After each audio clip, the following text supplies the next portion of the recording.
ناظرین، انٹیلیجنس ایجنسیاں پوری دنیا کے ممالک کا ایک انتہائی اہم جزو ہوتی ہیں۔ ان کے بغیر دنیا کا کوئی بھی ملک نہیں چل سکتا۔ لیکن موساد اسرائیل کی ایک ایسی بدنام زمانہ ایجنسی ہے جس کے نہ تو کچھ اصول ہیں اور نہ ہی کچھ ضوابط۔ بس یہ خونخوار قاتلوں کی ایک تنظیم ہے جس کا صرف ایک ہی مقصد ہے: اسرائیل کے خلاف جانے والے کسی بھی انسان کو موت کے گھاٹ اتار دینا۔ موساد کا پورا نام ہا موساد یا الموساد ہے، جس کا مطلب ہے دی انسٹیٹیوٹ یعنی ادارہ۔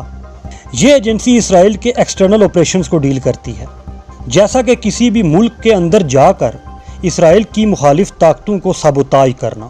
ناظرین، 5 ستمبر 1972 کو جرمنی کے شہر میونک میں سمر اولمپکس جاری تھے، جن میں اسرائیل کے کھلاڑیوں نے بھی حصہ لیا ہوا تھا۔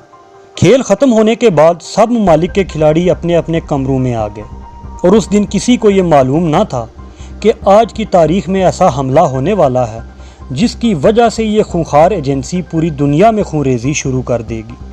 ناظرین، اس رات فلسطین کے ایک آزادی پسند گروپ PLO یعنی فلسطین لبریشن آرگنائزیشن نے میونخ میں اسرائیلی کھلاڑیوں کی رہائش گاہ پر حملہ کر دیا اور اسرائیل کے 11 کھلاڑیوں کو قتل کر دیا۔ یہ مجاہدین اپنے آپ کو بلیک سپٹمبر گروپ کا حصہ مانتے تھے، جو کہ فلسطین لبریشن آرگنائزیشن سے تعلق رکھتا تھا۔ یہ محاصرہ ایک دن جاری رہا اور اس کے بعد ختم کروا لیا گیا۔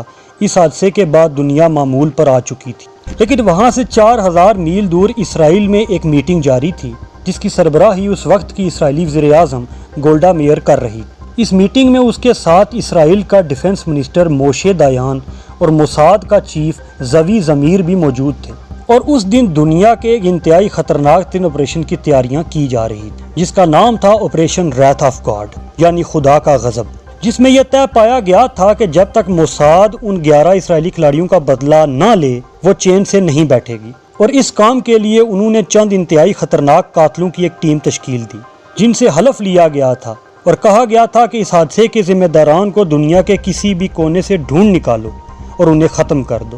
یہ آپریشن بایونیٹ کے نام سے بھی جانا جاتا ہے۔ اس آپریشن کا پہلا شکار وائل زویتر نامی ایک فلسطینی شخص تھا، جو کہ 1934 میں پیدا ہوا اور یونیورسٹی آف بغداد سے فارغ التحصیل تھا۔ 1972 کے حادثے کے بعد زویتر پہلے ہی لیبیا جا چکا تھا، کیونکہ وہ جان چکا تھا کہ موساد اس کے تعاقب میں ہے۔ زویتر ایک پڑھا لکھا انسان تھا اور حالات کو بھانپ چکا تھا۔ جب لیبیا کے حالات خراب ہوئے تو زویتر وہاں سے اٹلی کے شہر روم منتقل ہو گیا، جہاں اس نے ایک ایمبیسی میں مترجم کی حیثیت سے کام کرنا شروع کر دیا۔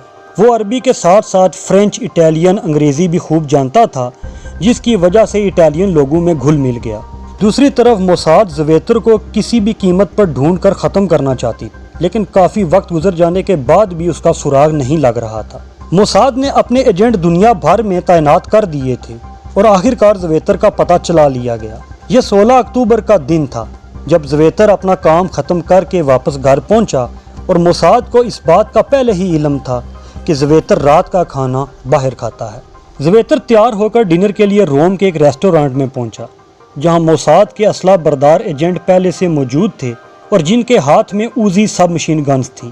انہوں نے دیکھتے ہی زویتر پر گولیوں کی بوچھاڑ کر دی، جس کی وجہ سے زویتر موقع پر ہی دم توڑ گیا، اور بعد میں تحقیقات سے معلوم ہوا کہ زویتر کو 12 گولیاں ماری گئی تھیں، جبکہ وہ حملہ آور بڑے آرام سے واپس اپنے سیف ہاؤس پہنچے اور وہاں سے اسرائیل روانہ ہو گئے۔ اور یہ ایک حیرانگی کی بات تھی کہ PLO کے ایک جانے مانے سربراہ کو دن دہاڑے بیچ بازار مار دیا گیا تھا، اور اٹلی کی کسی بھی ایجنسی کو بھنک تک نہیں لگی۔ اس واقعے کے بعد گولڈا میئر نے ان ایجنٹس کو خراج تحسین پیش کیا۔ یہ مشن 20 سال تک چلتا رہا، جس کے بارے میں آپ کو اگلی ایک ساتھ میں بتایا جائے گا۔ ہمارے چینل کو ضرور سبسکرائب کریں، ویڈیو کو لائک کریں، شیئر کریں۔ اگلی ویڈیو میں آپ سے ملاقات ہوگی۔ اللہ حافظ۔